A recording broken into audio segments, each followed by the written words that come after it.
Kumar, ARP గ్రామం, Edapalli mandal, Nizamabad district.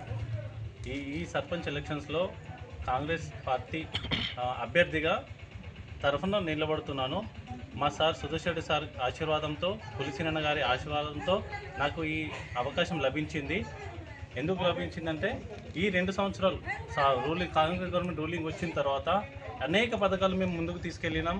Door to door పనులు చేసినాం, సేవలు చేసినాం. అందరికీ ఇందిరమ్మ లోన్లు ఇచ్చినాము, రేషన్ కార్డులు చేయించినాము. ప్రతి ఒక్కరికి ఇంటింటికి కరెంటు ఉచిత ఫ్రీ కరెంట్ వస్తుంది. సన్న బియ్యం రేషన్ కార్డు ఇస్తారు రేవంత్ రెడ్డి సార్ గారు.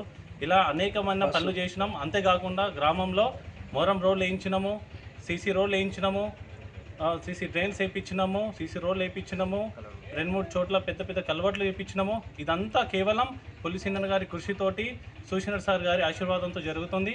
దానివల్లనే మా లాంటి యువతకు కూడా సుదర్శన్ సార్ గారు అవకాశం ఇచ్చారు. దీన్ని మేము సద్వినియోగం చేయాలనుకుంటున్నాము. మా సీనన్న పేరు కూడా మేము నిలబెట్టాలనుకుంటున్నాము. ప్రజల్లో కూడా చాలా మంచి ఆదరణ ఉంది. ఈరోజు డోర్ టు డోర్ వెళ్తుంటే కూడా అందరూ మీకే మద్దతు ఇస్తామని చెప్పేసి తెలపడం జరుగుతుంది. గ్రామ యువకులు, పెద్దలు అందరూ ఆశీర్వాదంతో ఈ సర్పంచ్ ఎలక్షన్స్లో నేను సీనన్న గారి తరపున మంచి మెజార్టీతో గెలుస్తాం.